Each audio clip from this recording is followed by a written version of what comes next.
வணக்கம் நண்பர்களே. இப்போ பார்த்தீங்கன்னா, ஒரு ஒரு 20, 25 வருஷத்துக்கு முன்னாடி பார்த்தீங்கன்னா, இந்த புதுசு புத்தா இந்த தனியார் வங்கிகள் புதுசு புதுசா வந்துச்சு. உலக பொருளாதார மையம் ஆக்குறோம் அப்படிங்கிற பேர்ல, அது புதுசு புதுசா தனியார் வங்கிகளுக்கு அனுமதி குடுத்தாங்க. அந்த தனியார் வங்கிகள்லாம் வந்தது. GE, country wide, ICICI, HDFC இந்த மாரி நிறைய வங்கிகள், ஏகப்பட்ட வங்கிகள் வந்துச்சு. இந்த வங்கிகள் என்ன தெரியுங்களா பண்ணுச்சு? வந்த புதுசுல பிசினஸ பிக்கப் பண்றதுக்காக வேண்டி, இந்த ஒரு 10,000, 15,000, 20,000, 25,000 அப்படி மாரி சின்ன சின்ன லோன்கள குடுக்குறதுக்கு, மக்களை விரட்டி, விரட்டி, விரட்டி, விரட்டி வேட்டையாடி மக்களை பிடித்தார்கள். அதுக்கான ரெப்ரசன்டேட்டிவ்ஸ நியமிச்சு, இவர்களை ஏவி விட்டு, அவர்கள் போய் ஆசை வார்த்தைகள் கேட்டு, "வாங்க நீங்க இந்த மாரி பண்ணுங்க. நீங்க இந்த மாரி பண்ணுங்க. நாங்க இந்த மாரி லோன் தர்றோம். நீங்க உங்களுக்கு பிசினஸ்க்கு உதவியா இருக்கும். கம்மியான அமௌண்ட் தான். ஒரு 15 டியூ தான். ஒரு 20 டியூ தான். கட்டி முடிச்சுக்கிட்டீங்கன்னா, அடுத்தாப்புல நான் உங்களுக்கு அப்படியே டாப் அப் பண்ணுவோம்." இப்படி சொல்லி அவர்களை பிரெயின் வாஷ் செய்து, அவர்களை வங்கிக்கு வர வைத்து, அவர்கள் தலையில் 10,000, 20,000, 25,000 அப்படின்னு லோன கட்டி, அவர்களுக்கு வட்டி மேல வட்டி போட்டு, அவர்கள் கட்ட முடியாத சூழ்நிலையில இருக்கும்போது, சிபில் என்று ஒன்று இருப்பதே தெரியாமல் மாட்டிக்கொள்ளும் நிறைய நண்பர்களை நான் பார்த்திருக்கிறேன். நானே அதற்கு உதாரணம். "வேணாம், எனக்கு லோனு வேணாம்ப்பா. என்னால கட்ட முடியாது. எனக்கு அந்த திறமை இல்லை. எனக்கு அந்த வருமானம் பத்தாது." அப்படின்னு சொல்லிட்டு பல தடவ படிச்சு சொன்னேன் நானு. அட 15,000 வாங்கிக்கங்க. ஒரு 20,000 வாங்கிக்கங்க. இது 20,000 உங்களால கட்ட முடியாதா? என்னாங்க நீங்க? அப்படின்னு சொல்லி மண்டைய மயக்கி, மண்டைய கழுவி, அவங்க இந்த லோன வாங்கி வச்சு, அதுக்கு சிபில், இன்கம் டாக்ஸ், இது பான் கார்டு வேணும் அப்படின்ட்டாங்க. சரி ரைட்டு, பான் கார்ட்லாம் ஏற்பாடு பண்ணி குடுத்துட்டோம். ஆனா, அந்த பான் கார்ட வச்சு வாங்குறோமே, அந்த பான் கார்ட்ல கரெக்ட்டா நம்ம வாங்குன லோன கட்டலன்னா, அந்த பான் கார்ட சிக்க வச்சு நம்மள சிபில் அப்படிங்கிற வெப்சைட் ஒரு ஒரு இதுக்குள்ள தள்ளி விட்டுருவாய்ங்க. அதுலேருந்து நம்ம மீண்டு வர முடியாதுங்கிற விவரங்கள்லாம் அன்னைக்கு தெரியாது. சிபில் என்று ஒன்று இருப்பதே அன்றைக்கு தெரியாது. இதுதான் உண்மை. இப்படி மாட்டவங்க நெறைய பேர் இருக்காங்க. நான் மட்டும் இல்ல. நெறைய பேர் இருக்காங்க.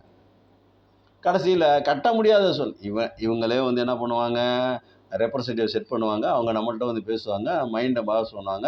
ஒரு 20,000 வாங்கிக்கங்க சார்ன்னு சொல்லுவாங்க. பத்தாததுக்கு கொண்டு போய் லோனெல்லாம் வாங்கி குடுப்பாங்க. அதெல்லாம் ஜெனியூனா எல்லா வேலையும் பண்ணி குடுப்பாங்க. வந்ததுக்கப்புறம் லோன வாங்குனதுக்கப்புறம் அவர்களுக்கு நம்ம ஏதாவது ஒரு கிஃப்ட்டா சின்னதா, ஏதோ ஒரு டீ பார்ட்டியோ, இல்ல ஒரு ட்ரிங்க்ஸ் பார்ட்டியோ, ஏதோ ஒண்ணு நம்ம பண்ற மாரி தான் இருக்கும். யாரு நம்மளுக்கு லோன் வாங்கி குடுத்தாங்க பாத்தியா அந்த ரெப்ரசன்டேட்டிவ். அவங்க கம்பெனில சம்பளமும் வாங்கிக்குவாங்க. நம்மள சேர்த்து விட்டதுக்கான இன்சென்டிவ் எல்லாமே வாங்கிக்குவாங்க.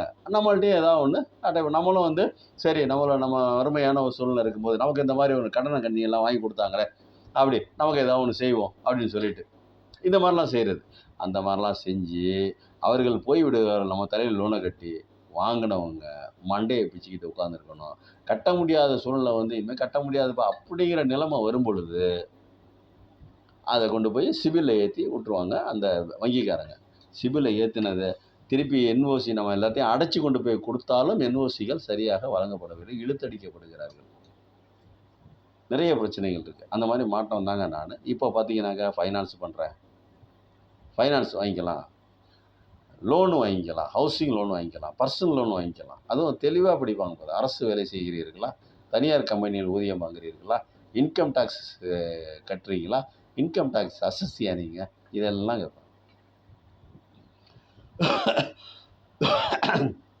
இது எல்லாத்த விட முக்கியமானது ஒண்ணு. அரசு வேலைய பார்த்தா அவங்களுக்கு எந்த பிரச்சனையும் இருக்காது. ஏன்னா மாசம் 1ஆம் தேதி வங்கியில சம்பளம் வந்துரும். சம்பளத்த நீட்டா பிடிச்சுக்குவோம். அதுக்கப்புறம் ஒரு தவணை 2 தவணை கட்டுறது லேட் ஆச்சுனாக்கா அது அவ்வளோதான் செத்தான். அது இன்னும் ஒரு அப்படியே வட்டி போட்டு கொட்டி போட்டுக்கிட்டே இருக்கும். இப்படிதான் இந்த தனியார் துறை வங்கிகள்லாம் செஞ்சது. அதில மாட்டவன் நானும் ஒருத்தன். இன்னும் அதிலேருந்து என்னால மீள முடியல. அன்னைக்கு இருந்த சூழ்நிலைக்கு பிசினஸ் லாஸ் ஆகி கட்டவும் முடியல.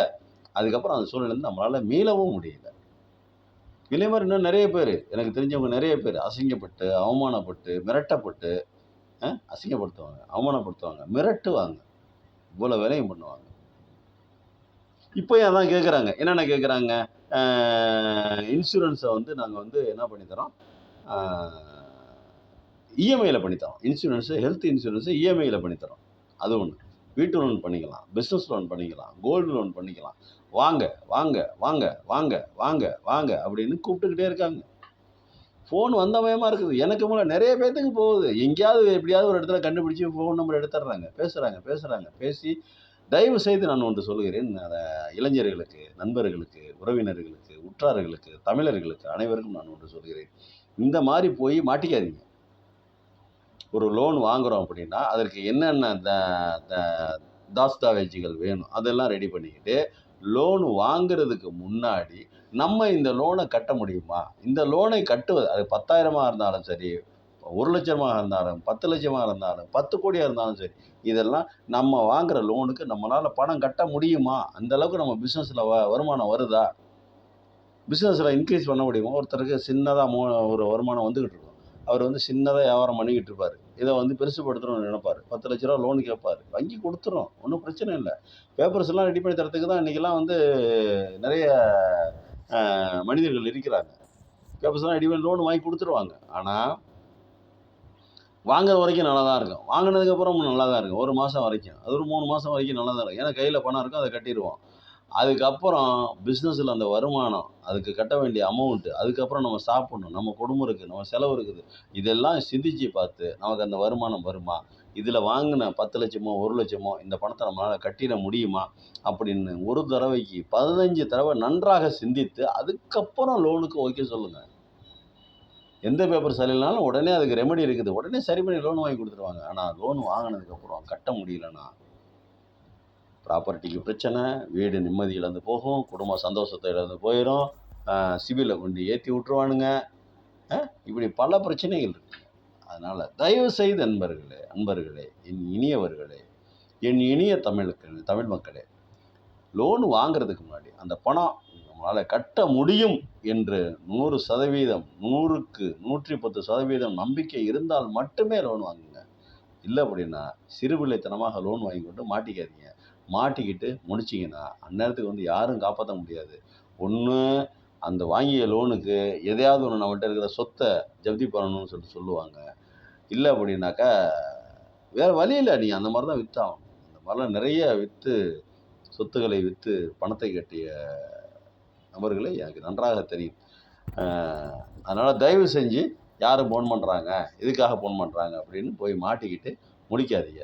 தயவு செய்து எந்த லிங்கையும் நீங்கள் அவர்கள் சொல்லக்கூடிய எந்த லிங்கையும் நீங்க வந்து ஓப்பன் பண்ணாதீங்க. ஓப்பன் பண்ணீங்கன்னா, உங்களுடைய மொபைல்ல உங்களுடைய வங்கியில இருக்கக்கூடிய பணம் திவாலாவதற்கான வாய்ப்பு இருக்கிறது. அதனால ஹெல்த் இன்சூரன்ஸு, ஹோம் லோனு, அ பிசினஸ் லோனு, கோல்டு லோனு இது யாராவது கூப்பிட்டாக்க நிதானமாக யோசியுங்கள்.